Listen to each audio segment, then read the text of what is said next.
कई बार हम सोचते हैं और हमें विचार भी आता है कि एक आत्मा माता के शरीर में कब आती है, कैसे आती है और कौन से समय पे आती है। वो कॉन्सेप्शन समय पे आती है या प्रेगनेंसी दरमियान या जन्म के समय। एक आत्मा यानी कि एक जीवन माता के कोख में कैसे आता है और कैसी प्रक्रिया से उसका सर्जन होता है, उसकी एक विशेष माहिती।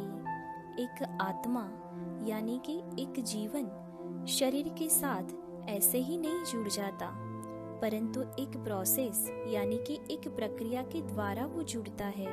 एक आत्मा एक जीवन का कोई अमुक समय होता है जब वो माता के साथ शारीरिक और भावात्मक दोनों रूप से एक समय पे जुड़ जाता है।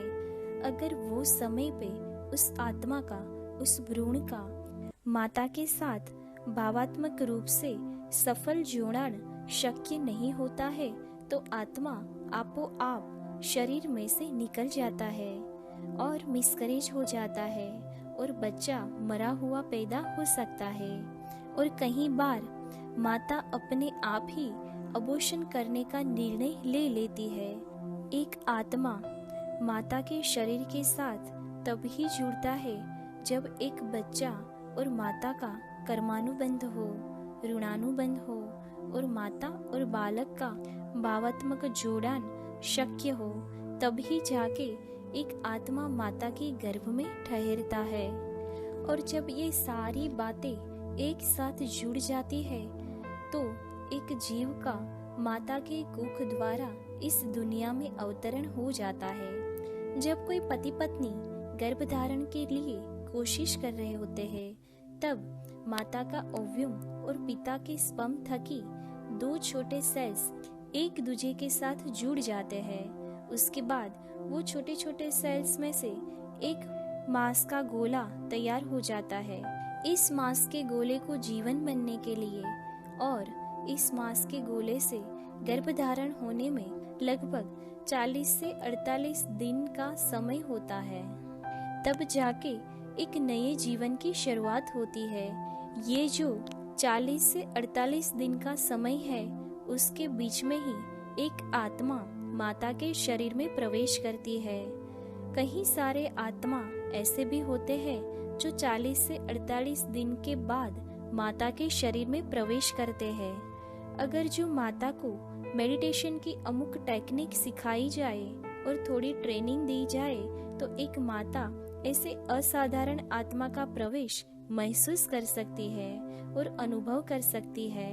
अगर कोई आत्मा 40 से 48 दिन के बाद माता की कुख में प्रवेश करता है तो वो खरेखर वो माता कोई असाधारण बच्ची को जन्म दे सकती है, जैसे कि गौतम बुद्ध, महात्मा गांधी, स्वामी विवेकानंद वगैरह। ऐसे असाधारण आत्मा यानी कि महान मानवी की आत्मा अमुक समय के बाद ही माता के गर्भ में प्रवेश करता है, क्योंकि ऐसे असाधारण जीवन को माता के गर्भ में सेट होने के लिए अमुक समय लग सकता है।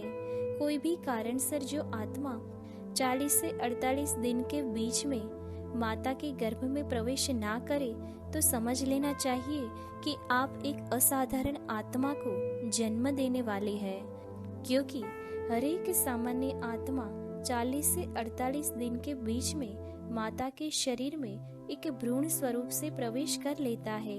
अगर कोई कारणसर महान आत्मा ने अथवा कह सकते हैं कि असाधारण जीवन को माता का शरीर उपयुक्त ना हो तो वो आत्मा जन्म से पहले ही माता का शरीर छोड़ने के लिए निर्णय ले लेता है। ऐसे असाधारण आत्मा वाला बच्चा कोई भी कारणसर मरा हुआ जन्म लेता है और माता के गर्भ में ही उसका मिसकैरेज हो जाता है अथवा कोई बीमारी के कारण उसका मृत्यु हो जाता है। और ऐसी परिस्थिति पैदा होती है कि माता अपने आप ही गर्भ को गिराने के लिए तैयार हो जाती है, क्योंकि ऐसे महान आत्मा को निमित्त बनी हुई माता का शरीर माफक नहीं आता है।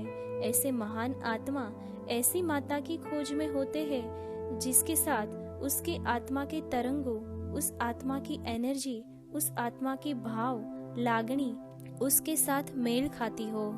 इस प्रक्रिया में एक जीवन का माता के शरीर के साथ जोड़ान हकीकत में 80 से 90 दिन के बीच में हो जाता है। उसी समय एक आत्मा माता के शरीर के साथ जुड़ जाता है। तब तक वो आत्मा माता के शरीर को परख रहा होता है, क्या ये कुख उसके लिए अनुकूल है या नहीं, और योग्य जगह पर उसका गर्भधारण हुआ है या नहीं।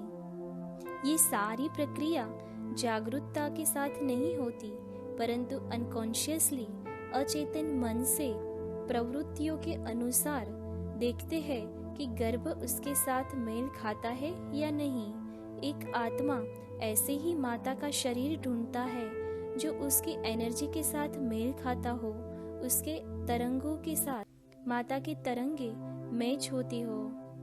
इसीलिए हर एक आत्मा 90 दिन तक माता की कुख को परखता होता है। इसीलिए सबसे ज्यादा मिसकरेज और बच्चे गुमा देने का चांस प्रथम त्रिमाही में ही होता है। 80 से 90 दिन के बीच में एक शरीर, एक जीवन जुड़ जाता है। उसके बाद खरेखर ही वो एक बालक बन जाता है और एक जीवन बन जाता है। उसके बाद जन्म होता है एक आत्मा के द्वारा एक शरीर का, एक छोटे से बच्चे का।